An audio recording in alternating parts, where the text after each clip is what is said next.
Assalamu alaikum wa rahmatullahi ta'ala wa barakatuh. J'espère que vous allez bien et j'espère que vous m'entendez bien. Donc aujourd'hui, Inch'Allah, on va parler, toujours dans le chapitre de la purification et de la prière. Maintenant, on va parler des temps des prières. Inch'Allah ta'ala, comme on avait expliqué la semaine dernière, que parmi les conditions de validité de la prière, il y a le fait de savoir que le temps de la prière est entré. Donc aujourd'hui, Inch'Allah, on va parler de cette condition de validité de la prière et plus précisément de comment le temps de chaque prière entre et quand est-ce que le temps de chaque prière sort. Bismillahirrahmanirrahim, alhamdulillahi rabbil alamin, wa sallallahu wa sallam ala sayyidina Muhammadin tahil amin, wa ala alihi wa sahbihi at-tayyibin at-tahirin. اللهم لا سهل إلا ما جعلته سهلا وأنت يا حي يا قيوم تجعل الحزن إذا شئت سهلا اللهم علمنا ما جهلنا وذكرنا ما نسينا وانفعنا بما علمتنا وزدنا علما. La louange est à Allah, le Seigneur des mondes, et que l'honneur et l'élévation en degrés soient accordés à notre maître Muhammad sallallahu alayhi wa sallam, ainsi que la préservation de sa communauté de ce qu'il craint pour elle. Nous demandons à Allah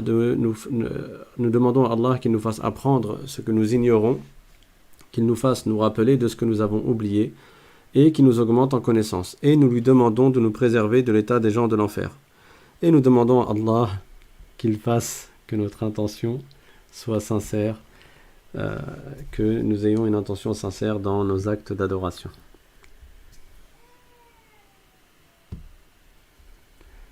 Donc, les conditions de validité de la prière. Alors, on avait vu dans les conditions de validité de la prière qu'il y avait l'islam, le fait d'être musulman, il y avait également la distinction, donc là, le fait d'avoir le discernement, la petite ablution, la grande ablution, il faut avoir les deux pour pouvoir faire la prière. Il ne faut pas avoir d'impureté sur les vêtements, sur le corps, l'emplacement où tu vas poser tes mains, ton front, ton nez, tes genoux, tes pieds, dans la prière quand tu vas te prosterner et t'asseoir, ou quand tu es debout, et sur ce que tu portes sur toi également, il ne faut pas avoir d'impureté. On avait vu aussi qu'il fallait couvrir sa zone de pudeur. Pour la femme, c'est tout le corps sauf le visage et les mains, selon l'imam Ash-Shafi'i, et pour l'homme, c'est ce qu'il y a entre le nombril et les genoux, la zone de pudeur. Il faut savoir que le temps de la prière, il faut savoir que la prière est obligatoire le cas échéant. Il ne faut pas croire qu'un des actes obligatoires serait seulement recommandé. Et nous avions vu également qu'il fallait se diriger vers la Qibla. Et ensuite, on avait parlé du temps de la prière. Avant de parler du temps des prières, Inch'Allah, on va quand même... J'ai rajouté rapidement quelques photos concernant la Qibla. Donc, on avait dit, la Qibla, c'est la Kaaba, qui est à la Mecque honorée, et le fait de trouver l'étoile polaire, c'est le moyen le plus efficace pour connaître le nord. Alors, connaître, j'ai pas mis d'accent circonflexe, parce que j'ai vu sur un article que, depuis quelques années, en fait, ils ont changé les lois dans la langue française, et il n'y a plus besoin de mettre l'accent circonflexe. Bon, pour les anciens, ça va leur paraître bizarre, mais quand tu vas sur Word, en fait, il ne considère pas que tu as fait une erreur, que tu aies mis l'accent circonflexe ou que tu ne l'aies pas mis. L'ancienne version, c'est quand tu mettais l'accent circonflexe, et la nouvelle version, c'est quand tu ne le mets pas. Voilà, fermons la parenthèse. Donc, trouver l'étoile polaire, c'est le moyen le plus efficace pour connaître... Ça fait quand même bizarre, comme... On va remettre l'accent circonflexe. Je fais partie des anciens, donc... Trouver l'étoile polaire est le moyen le plus efficace pour connaître le nord. Et à partir de là, on en déduit le sud, l'est et l'ouest. Dès que toi, tu sais où est le nord, tu sais que si tu te mets en direction du nord, le nord il est en face de toi, le sud va être derrière toi, l'est va être à ta droite et l'ouest va être à ta gauche. Donc il te suffit de connaître un seul point cardinal qui est le nord, et à partir de là, tu pourras connaître les 4 points cardinaux. À partir de là, donc, on en déduit le sud, l'est et l'ouest. Et si, du coup, on est au nord de la Mecque, comment on fait pour se diriger vers la Mecque? On va se diriger vers le sud pour prier. Ce texte-là, je ne l'avais pas écrit à l'époque du cours de la semaine dernière. Si on est au sud de la Mecque, alors on se dirige vers le nord pour prier.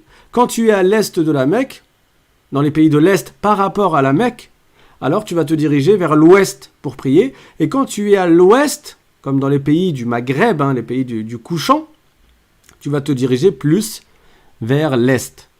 Et en fonction de si tu es plus au nord ou plus au sud, tu vas être plus au nord-est, nord-ouest, sud-est ou sud-ouest.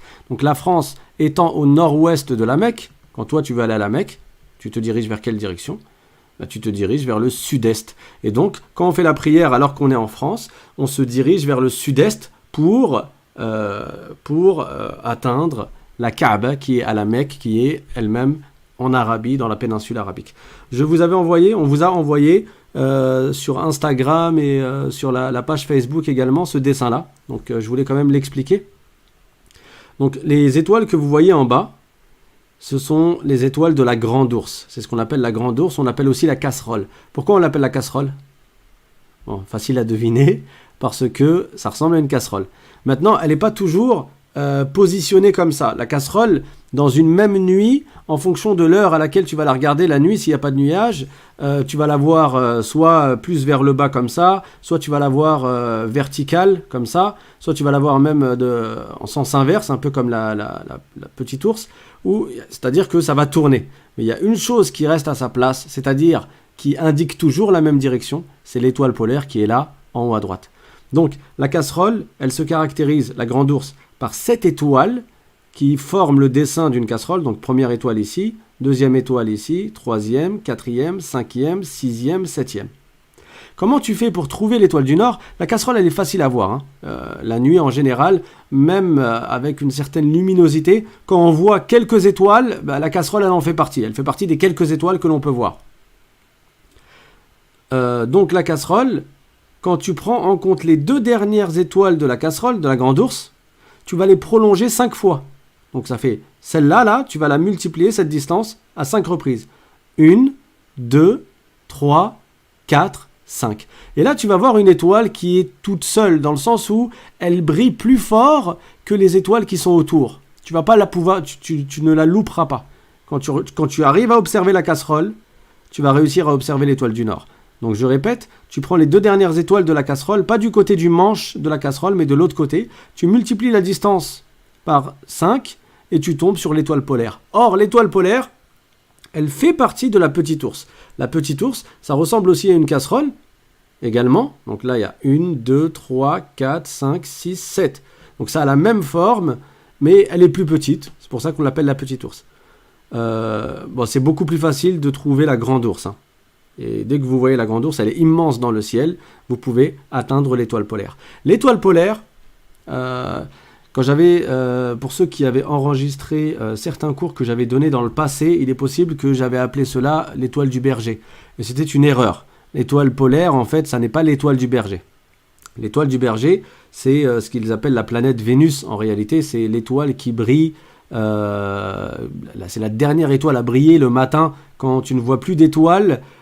Juste avant que le soleil se lève, quand le ciel est quasiment blanc, il reste quand même une étoile qui est imposante, et c'est la seule que tu arrives encore à voir, c'est Vénus, celle qu'ils appellent Vénus, et c'est celle-là qu'ils appellent l'étoile du berger. Bon, il y a plusieurs versions sur la raison pour laquelle on l'appelle l'étoile du berger.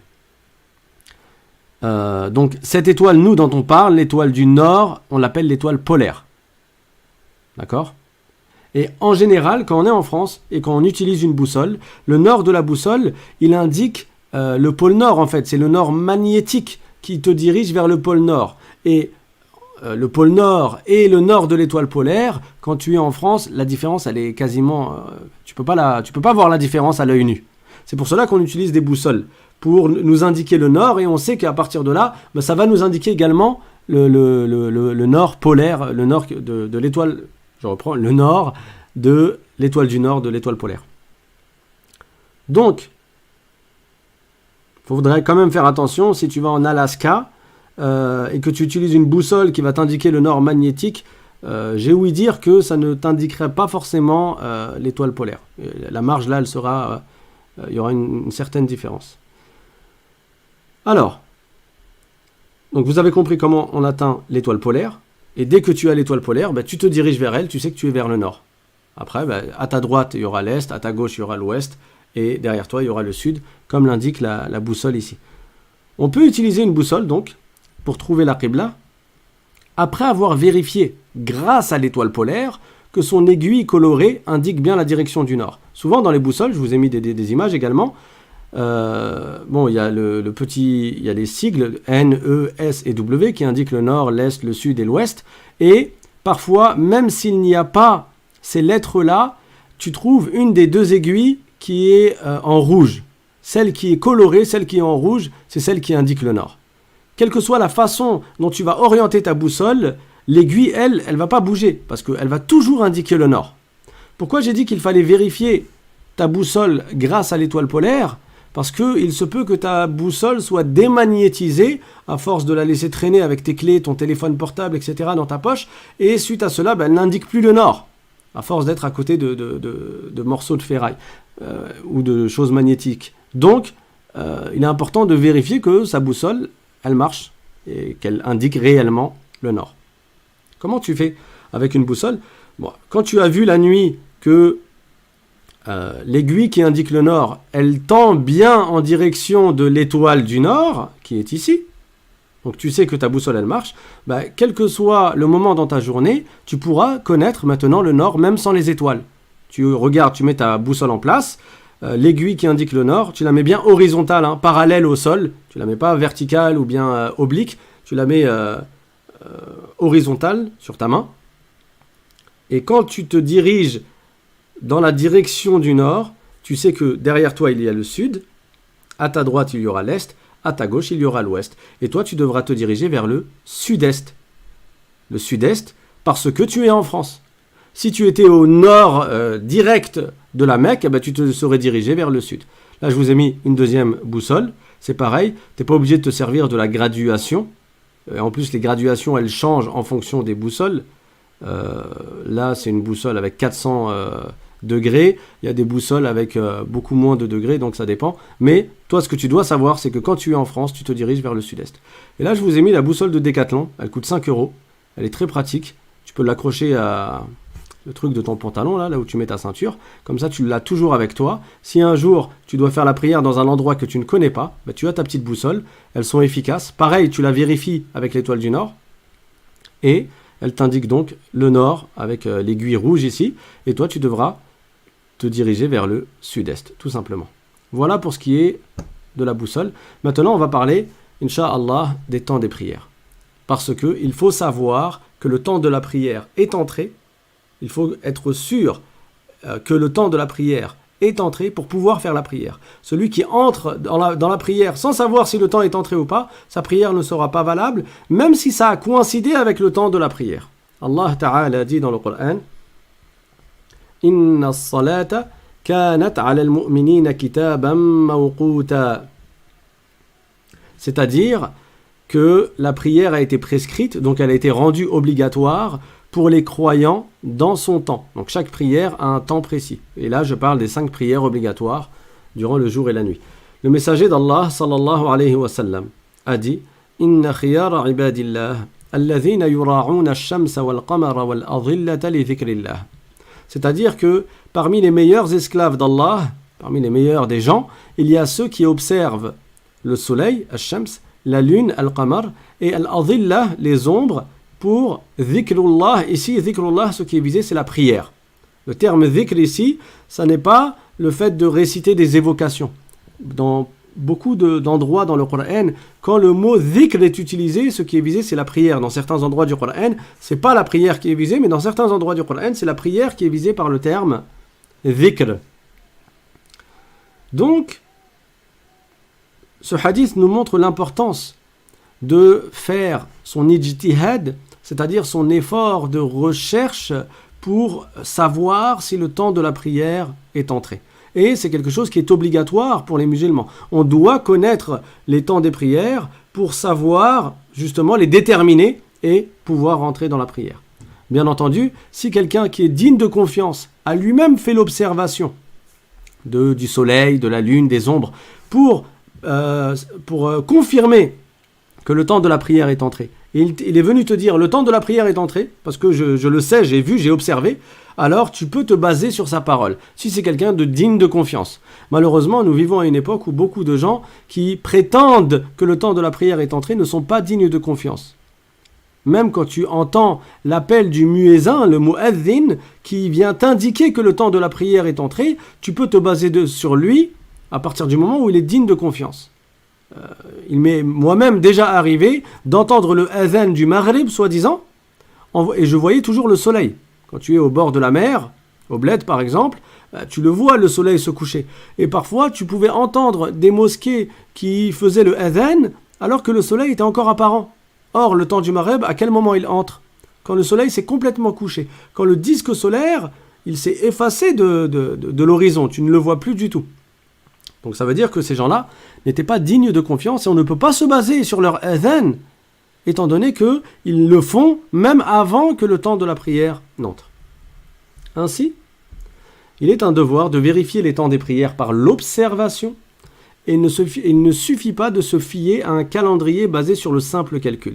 Il y a des calendriers qui ont été basés sur l'observation. Ça veut dire que des gens dignes de confiance, ils ont observé dans différents pays, dans différentes villes, dans différentes régions, parce que le temps de la prière va entrer à un autre moment dans une région que dans une autre région. Donc en fait, chaque endroit, chaque ville, chaque région a son propre calendrier des prières.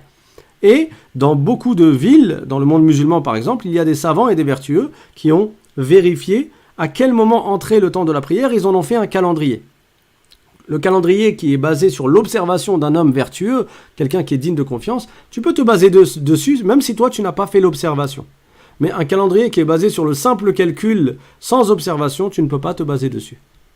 Donc les calendriers courants qui sont répandus en France, souvent ils sont basés sur le simple calcul. Et d'ailleurs, ils sont très différents les uns des autres, notamment pour le temps de la prière du Subh, par exemple. Et donc, le calendrier, il va te donner une estimation, dans le cas où il n'a pas été vérifié par observation, il va te donner une estimation du moment où il convient d'observer visuellement pour s'assurer de l'entrée du temps de la prière. Mais après, c'est à toi d'observer. Il est donc obligatoire d'apprendre comment commence le temps de chacune d'entre elles, de chacune des prières, et comment il s'achève. Comme ça, toi, tu observes avec tes yeux, et quand tu t'assures que le temps de la prière est entré, là, tu rentres dans la prière. Alors, quelles sont ces 5 prières? La première, c'est la prière du Dhuhr. La prière du Dhuhr, ça n'est pas la première prière dans l'ordre chronologique dans ta journée. Mais les savants ont pris l'habitude de parler de cette prière en premier, quand ils parlent des 5 prières. Pourquoi? Parce que c'est la première prière que le prophète sallallahu alayhi wa sallam a faite avec l'ange Jibril alayhi salam. Quand le prophète a reçu l'ordre d'accomplir ces 5 prières pendant la nuit du voyage nocturne et de l'ascension, le lendemain, la première prière qu'il a faite, et il l'a faite derrière l'ange Jibril, c'est l'ange Jibril qui faisait l'imam. Donc il montrait au prophète sallallahu alayhi wa sallam, il lui expliquait en fait les différents temps des prières. Et pendant 2 jours d'affilée, l'ange Jibril a fait l'imam devant le prophète Mohammed sallallahu alayhi wa sallam pour lui montrer les temps des prières, à quel moment ils ont fait le Dhuhr, etc., à quel moment ils ont fait le Asr, à quel moment ils ont fait le Maghrib, et ainsi de suite. Donc, la première prière qu'ils ont faite ensemble, c'est la prière du Dhuhr, et c'est pour cela que les savants ont pris l'habitude, quand ils expliquent dans leur livre le chapitre des temps des prières, ils ont pris l'habitude de commencer par la prière du Dhuhr, et c'est pour ça qu'on a fait comme eux. Donc la prière du Dhuhr, c'est la prière de la mi-journée, et elle est de 4 rak'ah. C'est quoi une rak'ah? C'est comme une unité de mouvement ou un cycle de mouvement qui va se répéter à plusieurs reprises dans la prière. Il y a des prières où tu vas faire 2 rak'ah, il y a des prières où tu vas faire 3 rak'ah, il y a des prières où tu vas faire 4 rak'ah. Là, je parle des prières obligatoires. Et en dehors des prières obligatoires, il existe des prières à une rak'ah qui est la prière de Al-Witr par exemple. Tu la fais toute seule après avoir fait plusieurs fois de rak'ah, ou une seule fois de rak'ah, ou que tu fais tout seul. On parlera de la prière de Al-Witr et des prières sunnah plus tard, un de ces 4, Inch'Allah ta'ala. Donc la prière du Dhuhr, quand est-ce que son temps commence? Son temps commence lorsque le soleil s'écarte du milieu du ciel en direction du couchant. Le soleil, il se lève où? Il se lève, je fais exprès de laisser quelques secondes, comme ça vous répondez. Le soleil se lève à l'est. Quand on dit à l'est, il ne se lève pas toujours à l'est exactement. Il va se lever à l'est exactement 2 fois dans l'année, vers le 21 septembre et le 21 mars, si je ne me trompe pas. Mais sinon, il va se lever parfois vers le nord-est, parfois vers le sud-est, ça dépend. Il y a différents levers du soleil, tout comme il y a différents couchers du soleil, mais il se lève dans la direction de l'est, d'une manière générale, et il se couche dans la direction de l'ouest, d'une manière générale. Et dans sa journée, il va, à un moment donné, être ni à l'est ni à l'ouest, il va être au milieu du ciel. N'est-ce pas? Donc, quand le soleil va s'écarter du milieu du ciel pour aller vers la direction du couchant, la direction du coucher du soleil, alors le temps du Dhuhr est entré. Quand le soleil est au milieu du ciel, le temps du Dhuhr n'est pas encore entré. Mais c'est quand le soleil s'écarte du milieu du ciel que le temps du Dhuhr est entré. C'est clair? Voilà, c'est facile, c'est pas compliqué. Maintenant, comment le temps du Dhuhr se termine? Le temps du Dhuhr se finit lorsque l'ombre d'un objet atteint une longueur égale à la taille de l'objet, en plus de la longueur de son ombre, quand le soleil était au milieu du ciel. Ne paniquez pas, c'est pas compliqué. Quand tu prends un bâton, un stylo, n'importe quoi, on va prendre un bâton. Ce bâton-là, par exemple, il fait 10 cm. Quand le soleil est au milieu du ciel, l'ombre de ce bâton, elle va être minuscule. Pourquoi? Parce que le soleil, il est tout en haut. Plus le soleil est bas, et plus l'ombre va être grande.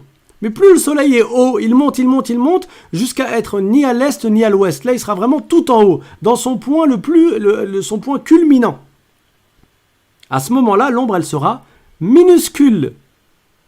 Si cette ombre, elle fait 2 cm par exemple, à ce moment-là, quand le soleil est au milieu du ciel. Après, on va attendre que le soleil, il continue à descendre vers l'ouest. Et plus il va descendre vers l'ouest, plus l'ombre du bâton, elle va s'allonger. Parce que le soleil devient de plus en plus bas. Donc l'ombre de n'importe quel objet va devenir de plus en plus grande. Quand l'ombre de ce bâton de 10 cm, elle se met à faire 12 cm, c'est-à-dire la taille du bâton, plus la taille de l'ombre minimum de la journée qui était quand le soleil était tout en haut. Donc 10 plus 2, ça fait 12 cm. C'est à ce moment-là que le temps du Asr est entré. Donc on va le lire. Prenons un bâton de 10 cm. Lorsque le soleil est au milieu du ciel, l'ombre du bâton est de 2 cm par exemple. Le temps du Dhuhr se terminera lorsque l'ombre du bâton sera de 12 cm. Donc, on vous a fait un dessin. Voilà le bâton de 10 cm. Voilà le soleil quand il est au milieu du ciel. Alors, s'il est au milieu du ciel, vous allez me dire pourquoi il n'est pas tout en haut, juste au-dessus du bâton là. Pourquoi on a mis le dessin ici et pas là? Parce que là, on est en France et on n'est pas sur la ligne équatoriale. Et quand tu es en France, même quand le soleil est vraiment entre l'est et l'ouest, en plein milieu, tu ne le vois pas au-dessus de ta tête. Parce qu'on est dans l'hémisphère nord.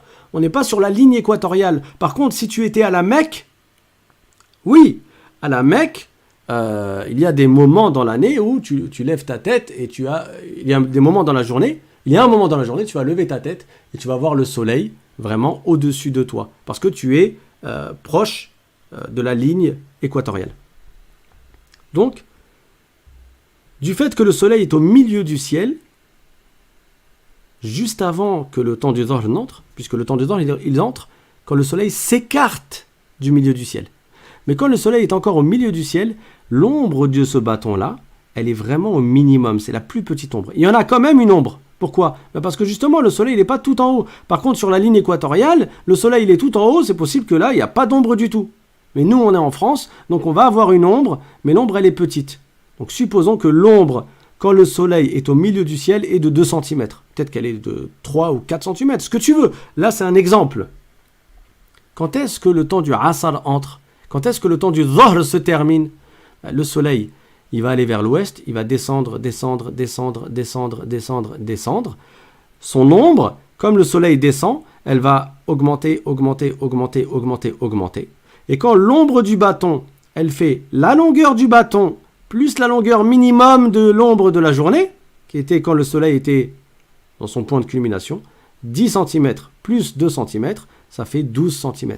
Quand l'ombre fait 12 cm, alors le temps du asr est rentré et le temps du dhahr est fini. Bon, je pense que c'est clair. Et bien sûr, je vous invite à réviser ce cours. Vous aurez le texte, Inch'Allah, avec les images dans la description de la vidéo. Et vous avez accès à la vidéo continuellement pour la réécouter. Alors si quelqu'un demande, l'Est il est à droite d'habitude et l'Ouest il est à gauche, alors pourquoi on a mis le soleil qui se couche vers la droite alors que le soleil se couche vers l'Ouest? Parce que là, si tu as le soleil en face de toi, imagine que toi tu es en face de ce bâton là et tu as le soleil en face de toi. Le soleil, étant donné que nous on est en France, donc on est au-dessus de la ligne équatoriale, le soleil, il se lève, on l'a dit, à l'est, et quand il monte, il va vers le sud, pas vers le nord. Il va vers le sud, et après être arrivé au niveau du sud, il repart vers l'ouest. Donc, pour qu'on puisse voir le soleil en face de nous, là, dans le dessin, ça voudrait dire que quand le soleil est au milieu du ciel, pour qu'on l'ait à l'image, il faut qu'il soit au sud. Sinon, il n'est pas à l'image, il est derrière toi, derrière ta tête. Mais si il indique le sud là dans l'image, ça veut dire que ici c'est l'ouest et ici c'est l'est. Donc c'est inversé. Le nord il est plus proche de toi, le sud il est en face de toi, l'ouest il est à ta droite et l'est est à ta gauche. Ça c'est pour les besoins du dessin. Sinon il aurait fallu mettre le soleil derrière ta tête, et il aurait fallu mettre les ombres de l'autre côté là-bas vers le fond. Voilà. Maintenant la prière du Asr. La prière du Asr, de la mi-après-midi, elle est également de 4 rak'a, donc 4 cycles de mouvements que tu vas répéter. Son temps commence à la fin du temps du dhahr. Ça veut dire quoi? Ça veut dire que son temps commence quand l'ombre d'un objet atteint la longueur de l'objet plus la longueur de l'ombre de cet objet quand le soleil est au milieu du ciel. La phrase, vous avez qu'à l'apprendre par cœur, hein. Elle est ici. Donc on a dit que le temps du Asr il commence et le temps du Dhahr se termine lorsque l'ombre d'un objet atteint une longueur égale à la taille de l'objet, en plus de la longueur de son ombre quand le soleil est au milieu du ciel. Tu n'es pas obligé de la prendre par cœur telle qu'elle, tu peux la modifier à ta guise, mais l'important c'est qu'elle donne le même sens. Donc, la prière du Asr, son temps commence quand le temps du Dhahr se termine, et elle dure jusqu'au coucher du soleil, c'est-à-dire jusqu'à la disparition totale du disque solaire à l'horizon ouest. Et c'est là que entre le temps du Maghrib. Là, je ne vous ai pas mis de dessin. Imagine le coucher de soleil, et quand le soleil se couche complètement, voilà, le temps du Maghrib est entré, le temps du Asr se finit. Donc, la prière du Maghrib, qui est la prière du coucher du soleil, on l'a fait quand le soleil s'est complètement couché, hein, pas quand le soleil s'est à moitié couché. Son temps commence après le coucher du soleil, donc après le temps du Asr, c'est-à-dire après la disparition de la totalité du disque solaire, et il se termine à la disparition de la lueur rouge. Oui, parce que quand le soleil s'est complètement couché, le soleil qui est en dessous de l'horizon, il continue à lancer des rayons en fait. Et on voit des lueurs rouges dans la direction du couchant. Parce que le soleil, il n'est pas encore descendu très bas. Donc pendant une certaine période, après le coucher du soleil, il n'y a plus de soleil à l'horizon, mais il y a des lueurs rouges. Le temps du Maghrib, il dure de la disparition du disque solaire et il dure jusqu'à ce que les lueurs rouges, elles disparaissent. Parce que le soleil va continuer à descendre, et plus il va descendre, et plus les lueurs rouges, elles vont diminuer. Quand elles disparaissent complètement, le temps du Maghrib est fini. Donc la lueur rouge, c'est la rougeur qui apparaît du côté du couchant après le coucher du soleil. Donc le Maghrib, quand est-ce qu'il rentre? Quand le soleil s'est complètement couché. Et pendant Ramadan, c'est à ce moment-là que tu peux te remettre à manger. L'iftar, c'est au moment du coucher du soleil. Quand est-ce que le temps du Maghrib se termine? Il se termine quand les lueurs rouges disparaissent. Après le Maghrib, il y a le Isha. Le Isha, c'est la prière de la nuit qui est une prière de 4 rak'a. Son temps commence à la disparition de la lueur rouge, comme on a dit, donc à la fin du temps du Maghrib, et il se termine à l'apparition de l'aube véritable. Pourquoi j'ai dit aube véritable? Parce qu'avant l'aube véritable, il y a ce qu'on appelle une aube mensongère. Ou une ombre... oula. Avant l'aube véritable, il y a une aube trompeuse. Donc l'aube véritable, c'est quoi? C'est l'aube du matin en fait. C'est la lueur blanche qui est transversale à l'horizon est. Elle apparaît fine, puis elle s'élargit et elle se répand. L'aube véritable, elle a lieu avant le lever du soleil. Le soleil, quand il s'est couché, j'ai dit tout à l'heure que du côté de l'ouest, il y avait des lueurs rouges. Le soleil, il se couche, il se couche, il se couche, il descend, ça veut dire encore plus bas, plus bas, plus bas, et après les lueurs rouges disparaissent, et il reste des lueurs blanches.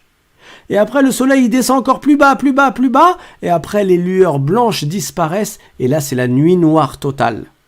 Et après, le soleil va se lever vers l'est.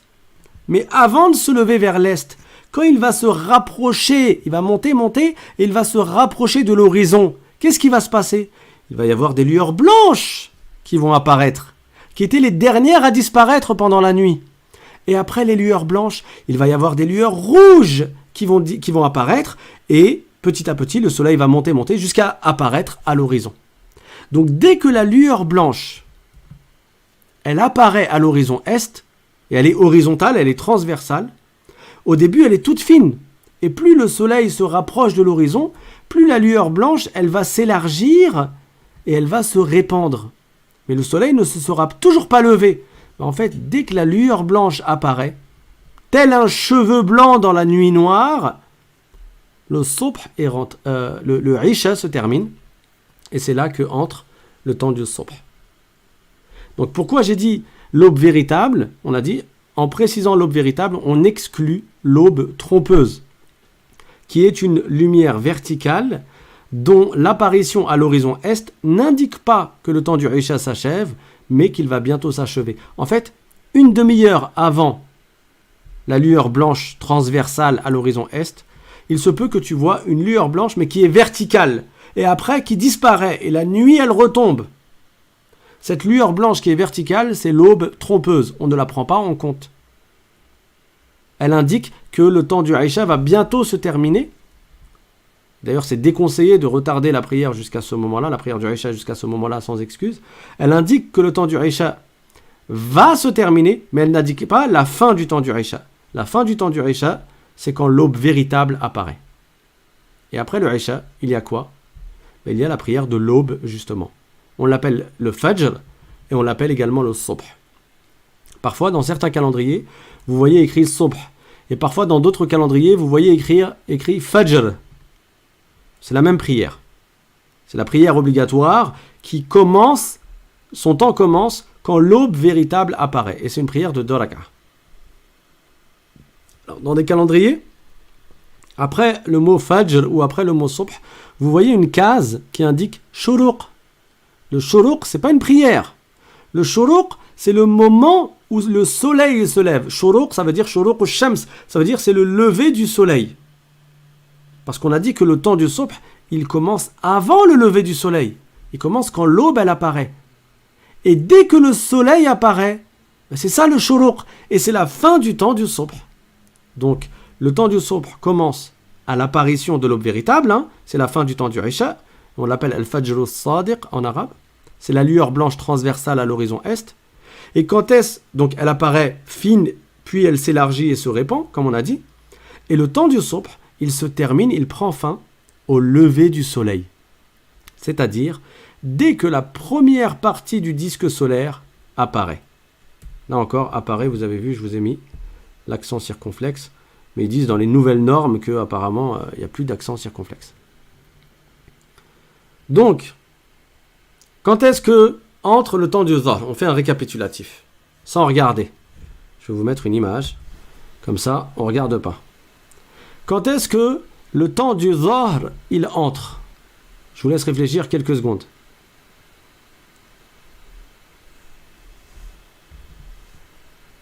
Le temps du dhahr, il entre quand le soleil s'écarte du milieu du ciel. Le soleil, il se lève à l'est, il se couche à l'ouest. Dès qu'il s'écarte du milieu du ciel, donc il est arrivé au milieu du ciel, le temps du Dhuhr n'est toujours pas entré. Mais dès qu'il s'écarte du milieu du ciel, le temps du Dhuhr est entré. C'est bon pour ça? Quand est-ce que le temps du Dhuhr se termine et que le temps du Asr entre? On a dit que avant l'entrée du temps du Dhuhr, avant que le soleil ne s'écarte du milieu du ciel, quand le soleil était au milieu du ciel et qu'il était dans son point le plus haut de la journée, là, c'est là où l'ombre de n'importe quel objet est au minimum. Cette ombre-là, on va la garder en tête. Tu vas prendre un bâton, quelle que soit la taille du bâton, on a donné l'exemple d'un bâton de 10 cm, et à ce moment-là, on va observer son ombre. Maintenant, on va prendre l'exemple de l'ombre, elle est à 5 cm, par exemple. Quand est-ce que le temps du Asr entre et quand est-ce que le temps du Dhuhr se termine? Quand l'ombre du bâton, le bâton qui fait 10 cm, elle atteindra 15 cm. C'est-à-dire la longueur du bâton, 10 cm, plus la longueur de l'ombre minimum de la journée, qui était de 5 cm. 10 plus 5, ça fait quoi? Ça fait 15. D'accord? Ensuite, après le Asr, il y a le Maghrib. Quand est-ce que se termine le temps du Asr et quand est-ce qu'entre le temps du Maghrib? C'est facile, à la disparition du disque solaire, quand le soleil se couche à l'ouest. Et quand le soleil s'est complètement couché, donc, et que le Maghrib est entré, il y a des lueurs rouges, du côté du coucher du soleil, justement. Quand ces lueurs rouges disparaissent, le temps du Aïcha est entré et le temps du Maghrib se termine. Et le temps du Aïcha, il va durer toute la nuit. Donc il va être long, il va durer toute la nuit jusqu'à l'apparition à l'est, cette fois-ci, de l'aube véritable. Et là, c'est la fin du temps du Aïcha, c'est le début du temps du Fajr, et on l'appelle également le Subh. Quand est-ce que le temps du Subh entre? Quand l'aube véritable apparaît. Quand est-ce que l'aube véritable apparaît? Quand justement c'est cette lueur blanche, au début elle est minuscule, elle est comme un cheveu. C'est une lueur blanche qui indique que le soleil en fait se rapproche de l'horizon. Et après, plus le soleil va se rapprocher de l'horizon, plus la lueur blanche elle va grandir. Et après il va y avoir les lueurs rouges. Les lueurs rouges, ça veut dire dépêche-toi, va faire la prière, le temps du subh il va bientôt se terminer. Parce que quand tu vois les lueurs rouges, et c'est déconseillé de retarder le subh jusqu'à ce moment-là, sans excuse, quand il y a les lueurs rouges, ça veut dire que le soleil il est très proche de l'horizon. Et à ce moment-là, tu te dépêches en fait, si tu n'as pas encore fait ta prière, de faire ta prière. Et quand le soleil va apparaître, c'est là où le temps du subh se termine. Qu'est-ce qu'on comprend de tout cela? Je vais vous remettre le texte. On comprend de tout cela qu'il y a un moment dans la journée où il n'y a pas de temps de prière obligatoire. Parce que le Dhuhr, quand est-ce qu'il commence? Quand le soleil s'écarte du milieu du ciel. Et quand est-ce que le subh se termine? Au lever du soleil. Dès que le soleil commence à se lever. Donc, entre le lever du soleil jusqu'à ce que le soleil soit au milieu du ciel, et jusqu'à donc qu'il s'écarte du milieu du ciel, il n'y a pas de prière obligatoire dans cette période-là. Mais il y a une prière sunna qui s'appelle la prière de Ad-Duha, mais elle n'est pas obligatoire. On en parlera, Inch'Allah, quand on parlera des prières surérogatoires. Donc là, je vous ai mis une image du temps du Fajr. Voilà, là, le temps du Fajr, il est bien rentré, le temps du Subh. On voit bien que le soleil ne s'est pas levé. Quand tu te réveilles le matin, et du côté de l'Est, alors, quand tu es en été, c'est plutôt vers le nord-est. Quand tu es en hiver, c'est plutôt vers le sud-est. Quand tu es le 21 septembre ou bien le 21 mars, là, tu es vraiment là, est, plein est. Quand tu vois ça là, tu vois que c'est blanc, tu vois que le ciel s'est éclairci, il est devenu blanchâtre, sache que le temps du subh est entré, tu peux faire ta prière. Et là, cette image, on voit bien qu'à l'horizon, maintenant, il y a du rouge. La lueur rouge, ça veut dire le soleil, il va bientôt se lever. Donc, toi, dès que tu vois une fine lueur blanche à l'horizon, pas aussi large que celle-là, hein, dès que tu vois une fine lueur blanche, tu peux faire ta prière du subh. Le problème, quand tu habites dans une ville, à notre époque, c'est qu'il y a beaucoup de pollution lumineuse. Et donc, tu ne verras pas le temps du subh dans son tout début. Prends tes précautions, attends que de le voir, et comme ça, tu es tranquille, tout simplement. Si à un moment donné, tu te dis, ouais, mais dans le calendrier, il y a écrit que le temps, il est rentré, mais là, moi, je le vois pas. Moi, je te dis, attends de le voir et comme ça, tu es tranquille. Tu te casses pas la tête. Tu le verras pas dès qu'il est tout petit, mais tu le verras quand il sera visible à tes yeux. Ça, c'est une méthode qui est facile parce que c'est bien de faire la prière au tout début du temps, bien entendu. Waqtul fadila, il y a des hasanat supplémentaires, mais tu dois faire la prière quand tu es sûr qu'il est rentré. Donc si d'une manière ou d'une autre, tu n'es pas sûr que le temps est rentré, attends d'être sûr que le temps est entré. Et voilà, le temps du subh, de toute façon, il dure jusqu'au lever du soleil. Voilà pour ce qui est du fajr. Alors, il faut savoir que le mot fajr, on l'utilise aussi pour nommer une prière sunna que l'on fait avant la prière obligatoire du subh ou bien du fajr. Donc, la prière obligatoire, elle s'appelle fajr et elle s'appelle subh. Et la prière sunna que l'on fait juste avant, elle s'appelle fajr également. Les deux, on les appelle fajr. Par contre, le subh, ce nom est utilisé que pour la prière qui est obligatoire. Voilà. Donc là, je vous fais un dernier récapitulatif.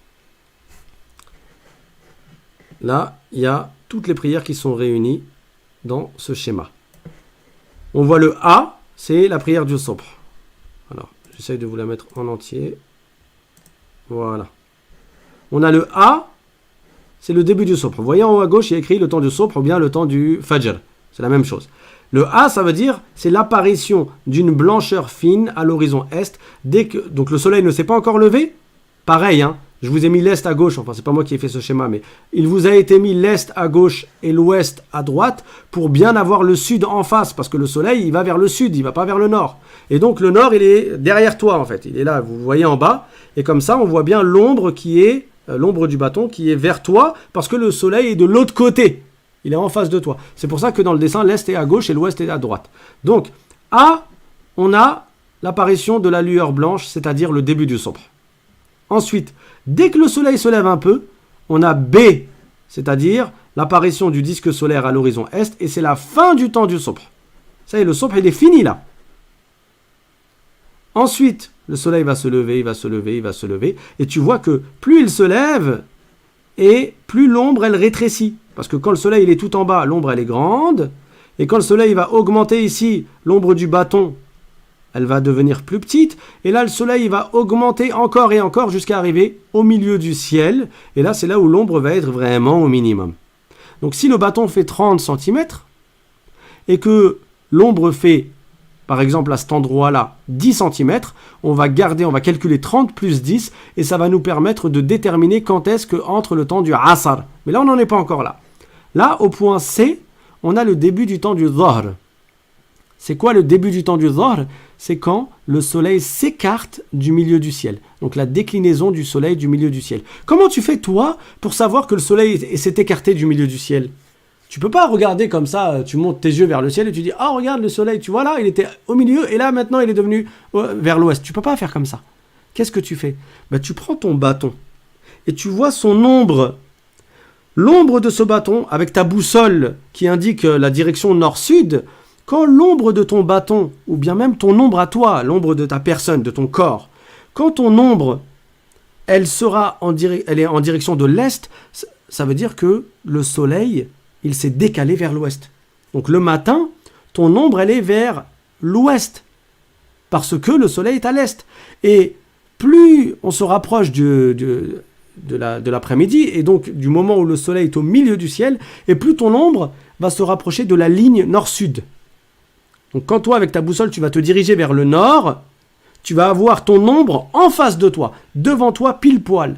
Et dès que ton ombre va se décaler vers l'ouest, et toi, tu es dirigé vers le nord, quand ton ombre, elle se décale vers l'est, ça veut dire que le soleil s'est décalé vers l'ouest.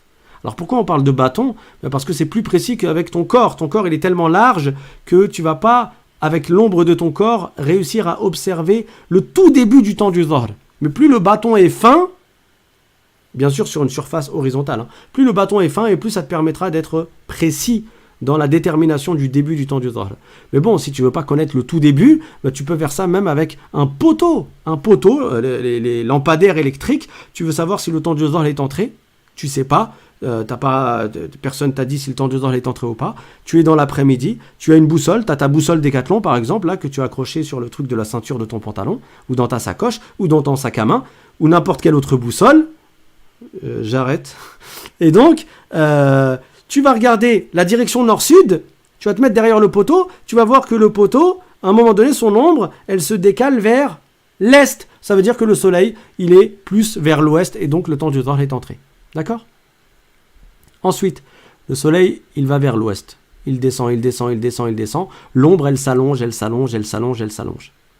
Quand l'ombre de l'objet, elle fait la longueur de l'objet, plus la longueur minimum de la journée, là, quand le soleil était dans son zénith, dans son point de culmination, donc ici, dans cet exemple, c'est 30 plus 10, ça veut dire dès que l'ombre de ce bâton fait 40 cm, le temps du Asr est entré. Le temps du Asr, D, il est entré. Voilà. Ensuite, le temps du Asr, il dure jusqu'au coucher du soleil. Le coucher du soleil, c'est E. Disparition complète du disque solaire, donc en dessous de l'horizon, le Maghreb est entré. Si toi, tu ne peux pas observer, parce qu'il y a des bâtiments, il y a des forêts, il y a des collines, il y a des vallées, il y a des montagnes, tu ne peux pas observer exactement le coucher du soleil. Qu'est-ce que tu fais ? Le prophète, sallallahu alayhi wa sallam, a indiqué que le soleil, quand il se couche du côté de l'ouest, l'obscurité apparaît du côté de l'est. Donc si toi, tu ne peux pas voir le soleil se coucher au moment où il se couche, mais au moment où tu observes du côté de l'est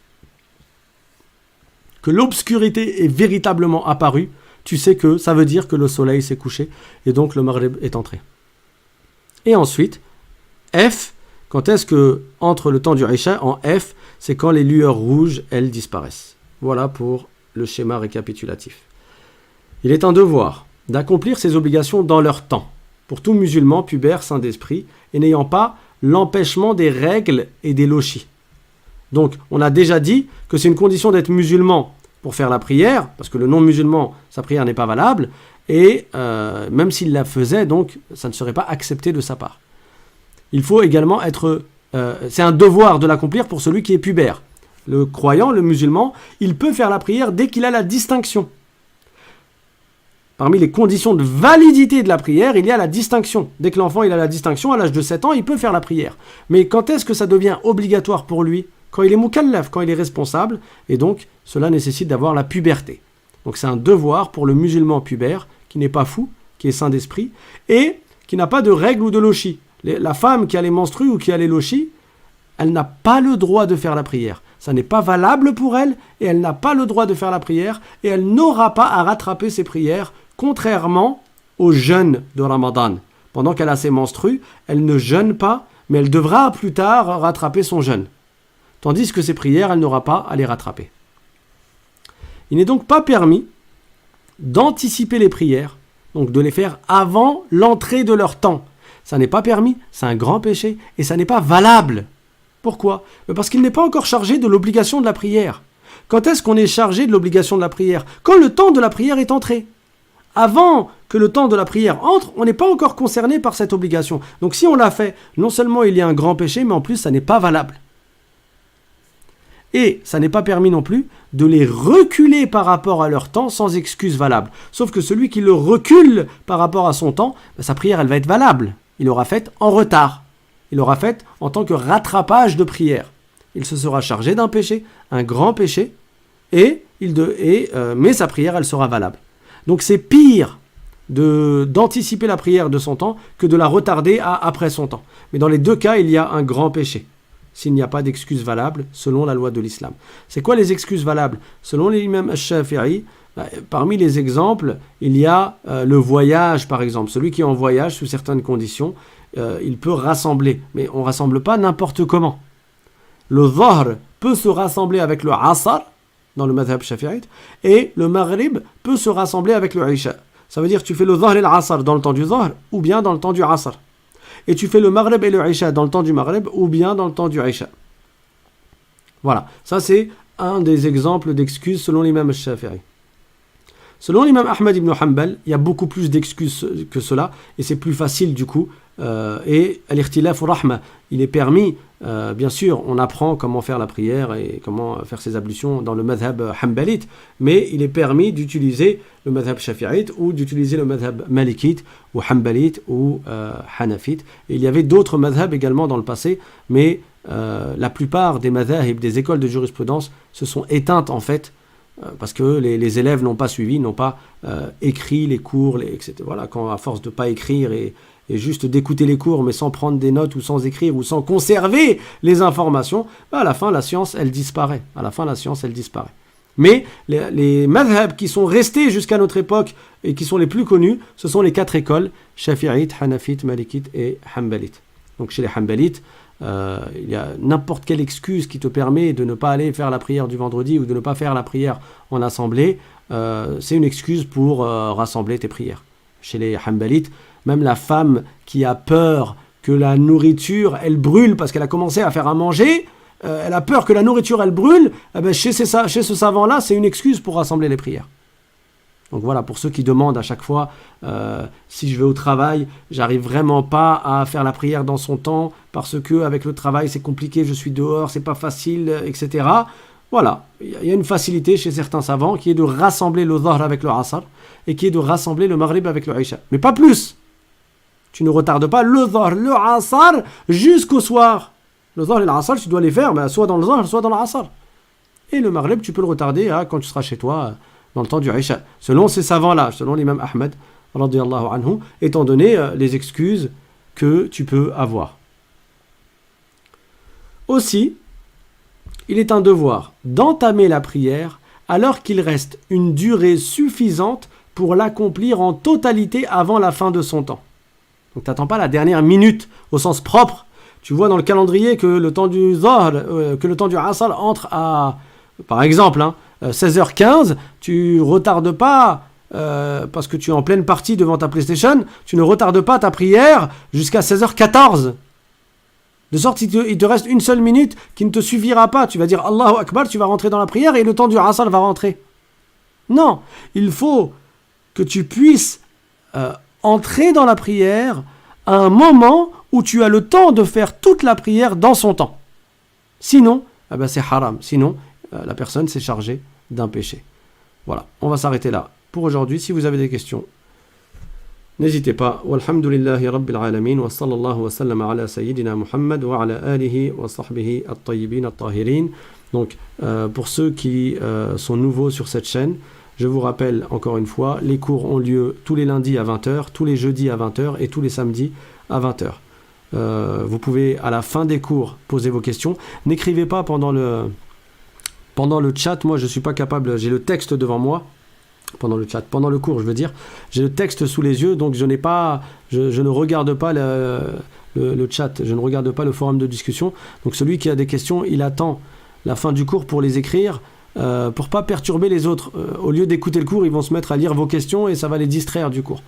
Donc, pour ceux qui veulent recevoir le lien du cours avant le cours, quelques minutes avant le cours sur WhatsApp, vous envoyez une demande par mail à l'islam.simplement@gmail.com. L'islam avec un L au début, sans apostrophe. l'islam.simplement@gmail.com. Voilà, vous faites la demande et Inch'Allah, on vous rajoutera à la liste de diffusion. Comme ça, vous aurez juste à cliquer sur le lien pour accéder au cours. N'hésitez pas à partager ces cours pour que les gens puissent en profiter. Je vous rappelle le hadith ad-dallu 'ala al-khayri kafa'ilihi, c'est-à-dire indiquer à quelqu'un de faire un bien te permet d'avoir des hasanats. Quand lui va faire ce bien à chaque fois, toi tu gagneras des hasanats.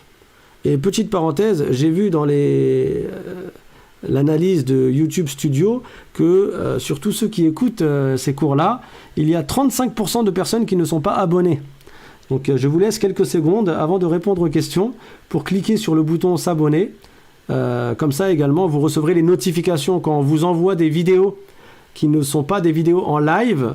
Vous recevrez les notifications, Inch'Allah Ta'ala. Donc voilà, vous avez juste à cliquer sur vous abonner. Je ferme la parenthèse et on va commencer à répondre aux questions, Inch'Allah. Donc il y a une question, le milieu du ciel dont vous parlez, correspond-il au point le plus haut du soleil au cours de la journée? Oui, c'est ça. Quand je dis au milieu du ciel, ça veut dire c'est entre l'est et l'ouest. Parce que quand le soleil se lève, il est à l'est. Et à un moment donné, il va se retrouver à l'ouest, puisqu'il va se coucher à l'ouest. Et entre l'est et l'ouest, il va se retrouver au milieu du ciel. Au milieu, ça veut dire entre l'est et l'ouest.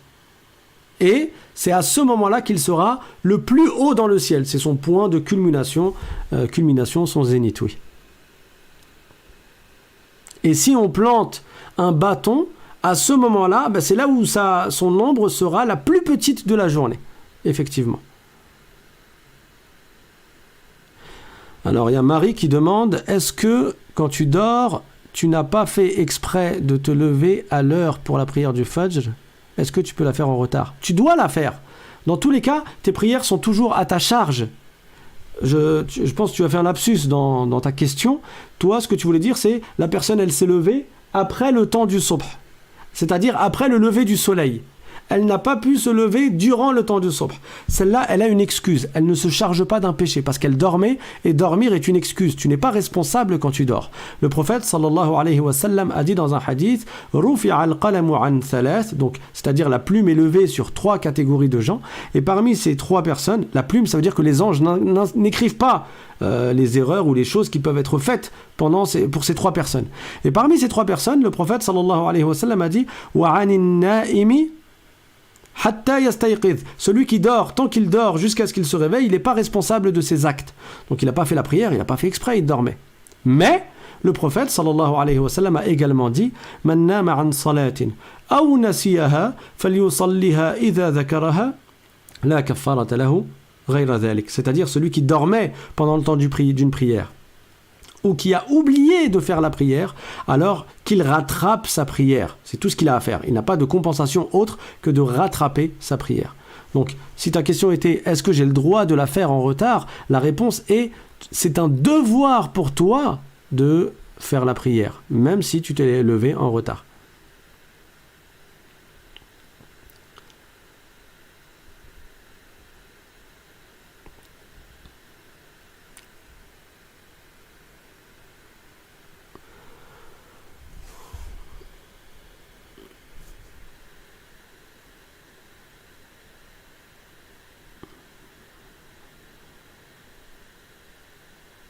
Alors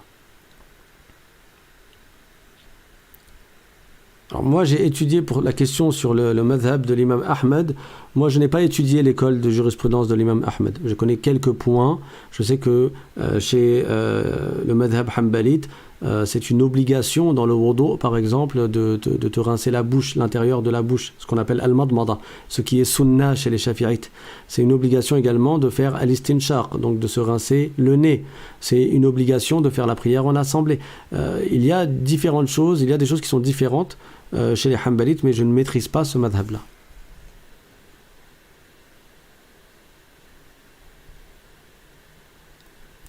Barakallahu fikum. Amin.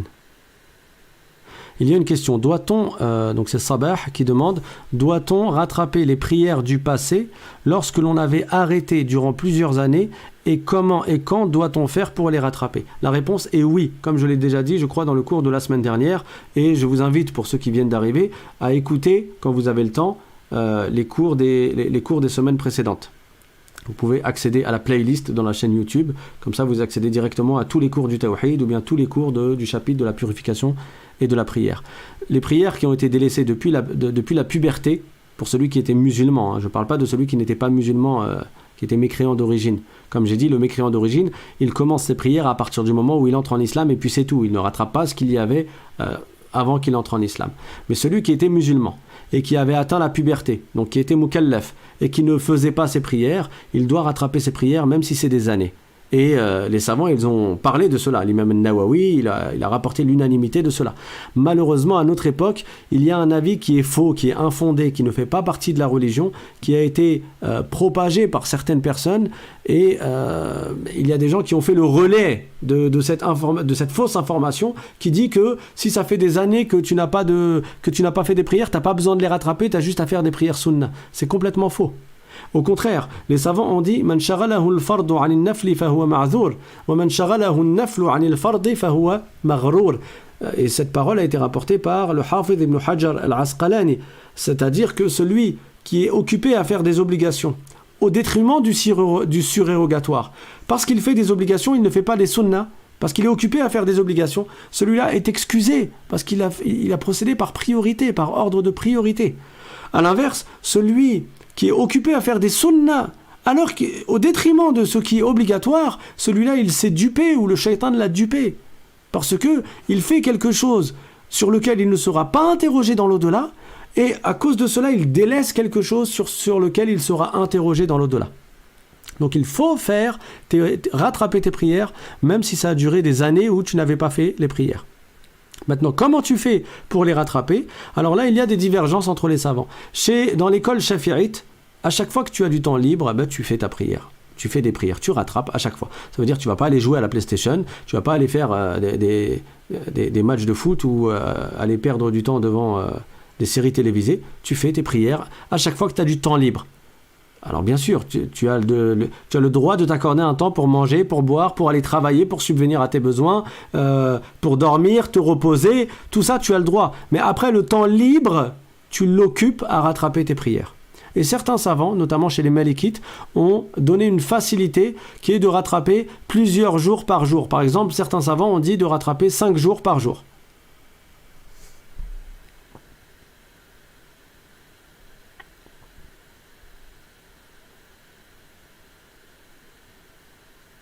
Alors il y a Yasmina qui demande comment fait-on pour rattraper les prières sans savoir le chiffre exact? Comment fait-on pour se rattraper de toutes les prières? Là encore, il y a divergence, mais l'avis prépondérant chez l'école shafi'ite est de dire que l'on rattrape des prières jusqu'à avoir le cœur apaisé, jusqu'à se dire là c'est sûr que j'ai tout rattrapé. Donc en fait tu vas prendre la précaution. Toi tu sais plus, est-ce que je dois rattraper 3 ans ou 4 ans de prière? Ou est-ce que je dois rattraper 3 mois ou 4 mois de prière? Tu fais des prières, tu rattrapes, jusqu'à te dire dans ton cœur, là c'est bon, j'ai rattrapé, c'est sûr. Là c'est sûr que j'ai tout rattrapé. Donc je répète encore une fois, pour ceux qui sont arrivés en retard, ils peuvent assister au cours, ils ont accès au cours sur la chaîne YouTube L'Islam Simplement.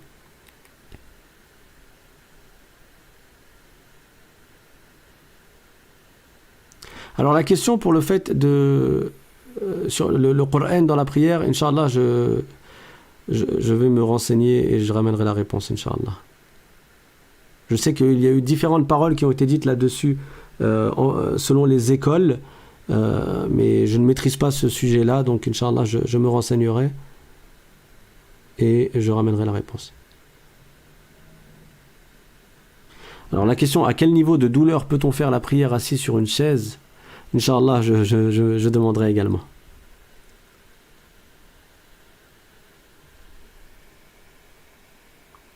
Alors, il y a une question en arabe. هل الذي كان يصلي صورة لمدة 10 سنين ومن بعد ما عرف أن صلاته كانت صورة عليه أن يقضي الصلاة 10 سنين. Oui, exactement. C'est comme, du coup tu écris en arabe, donc je ne sais pas si tu comprends le français, mais si tu es là, c'est probablement que tu comprends le français. Donc je vais répondre en français, mais j'ai déjà répondu, mais je vais répondre en français, et au cas où je dirai en arabe après. Donc oui, si tu as délaissé des prières pendant 10 ans, alors qu'elles étaient obligatoires, tu dois les rattraper. Et c'est pareil si tu faisais des prières mais qui n'étaient pas valables, parce que tu avais manqué à une condition de validité. Tu n'avais pas rempli toutes les conditions de validité de tes prières, et donc les prières étaient caduques, elles étaient infondées, elles étaient annulées, elles n'étaient pas valables en fait, elles étaient invalides.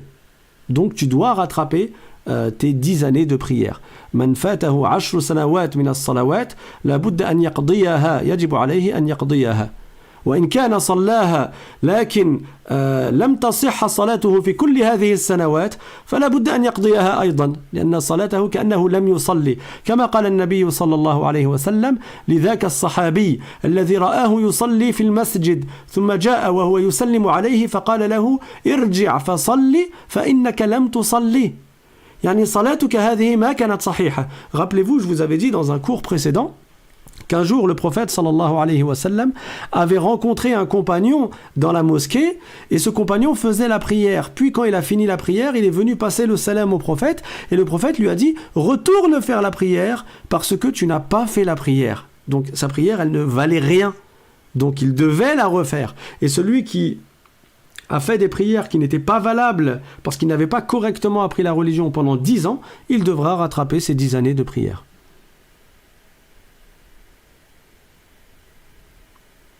Alors, il y a Saber qui demande je m'accompagne d'un imam via YouTube pour chaque prière car je ne suis pas encore à l'aise avec les tashahhud. Est-ce qu'elles sont valables? Alors, si tu veux faire la prière en assemblée, il y a des conditions pour que la prière en assemblée soit valable. Parmi les conditions, c'est que vous soyez au même endroit, toi et l'imam. Donc, qu'il n'y ait pas quelque chose entre toi et lui qui empêche le passage normal. Et ça, on le verra dans les prochains chapitres, toujours dans le chapitre de la prière, dans les prochains sous-chapitres, on parlera de des conditions pour faire la prière en assemblée. Et donc, faire la prière derrière quelqu'un qui est à la télé, non, ça n'est pas valable.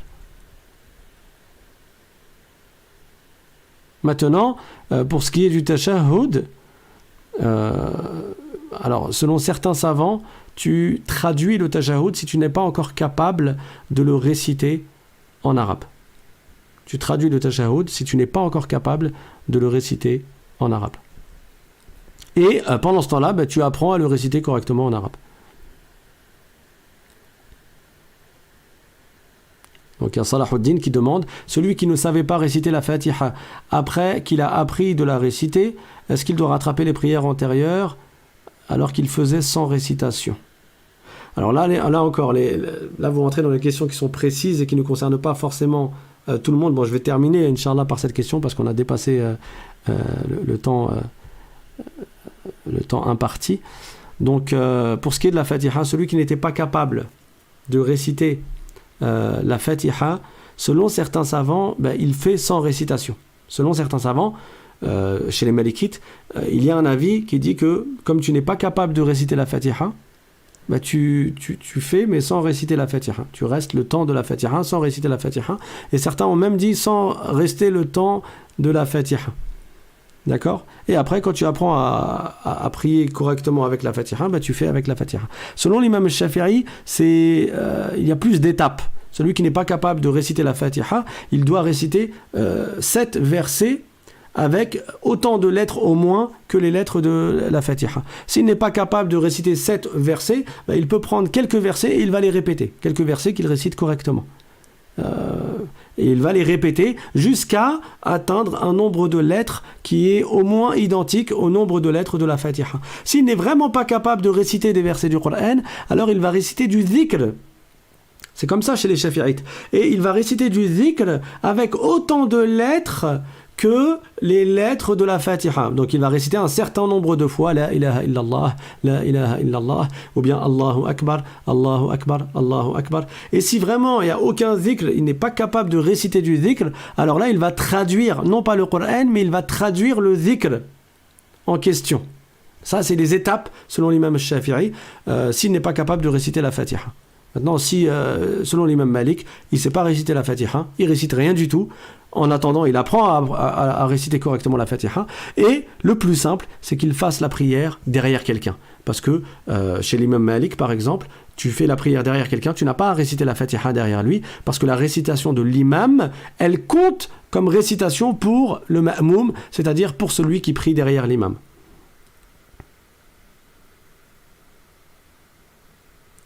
Alors pour les autres questions, pour pas que ça fasse long, pour les autres questions, Inch'Allah, vous me les envoyez par mail et j'essaierai de vous répondre. Et s'il y a des questions qui peuvent profiter à tout le monde, Inch'Allah, j'en parlerai au début du prochain cours, c'est-à-dire de jeudi prochain.